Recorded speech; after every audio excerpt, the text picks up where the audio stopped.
Web Ustası kanalından herkese selamlar. Bugün yapay zeka ChatGPT sayesinde günlük $15 ve daha fazlasını kazanabileceğiniz bir yöntemi inceleyeceğiz.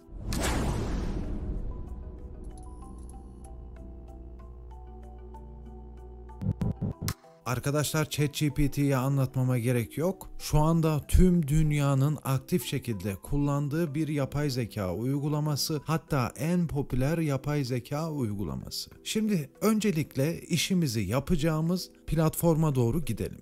Fiverr'dayız arkadaşlar. Fiverr, freelancerların ortak buluşma noktasıdır. Burada global olarak hizmet satabilir ve düzenli şekilde gelirler kazanabilirsiniz. Şimdi arama kısmına Excel yazıyorum ve aratıyorum. Arkadaşlar, burada Excel'le yapılan bazı işler görüyorsunuz. Tablolar yapanlar, formüller yapanlar ya da basit işlemler yapanlar. Herhangi bir Excel ilanını inceleyelim. Arkadaşlar, burada yapılan işler 10 Euro'dan başlıyor ve gördüğünüz üzere 189 Euro'ya kadar iş yapan var. Peki biz bu işleri otomatik olarak yapsak, daha doğrusu yapay zekaya yaptırsak, kulağa imkansız geliyor olabilir. Ancak bu mümkün. Burada bir tablo oluşturan arkadaşın ilanını 15 Euro'ya sattığını görüyoruz. Burada da basit işler yapan bir satıcının yine 15 Euro'ya iş yaptığını görüyoruz. Bu satıcı 7 adet değerlendirme almış, bu ise 34 adet değerlendirme almış. Aynı zamanda bunlar yaptıkları satışların istatistikleri ve burada daha ileri seviye satıcılar da var. Örneğin bu arkadaş 127 adet satış yapmış ve tanesini 20 Euro'dan satmış.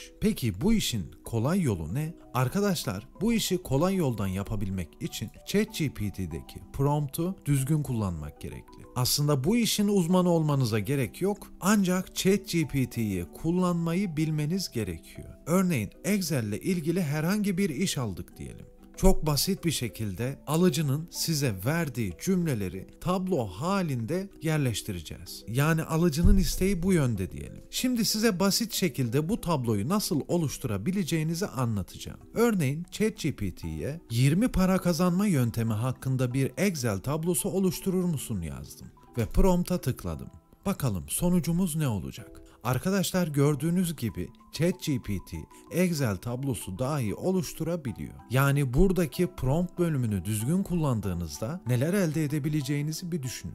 Ben şu anda basit bir şekilde bir Excel tablosu oluşturmasını istedim. Ancak formüllü Excel tabloları da oluşturulabilir ve saniyeler içinde işimiz teslim etmeye hazır. Bizlere para kazanma hakkında 20 adet yöntemi tablo halinde çıkardı. Gördüğünüz gibi numara, yöntem ve işin açıklamasına kadar tüm bölümleri ayrıntılarıyla yazmış oldu. Tabii ki bunu biraz daha uzatabiliriz. Örneğin şöyle yapabiliriz. Üstteki metni kopyalıyorum. Örneğin 50 para kazanma yöntemi hakkında bir Excel tablosu oluşturur musun?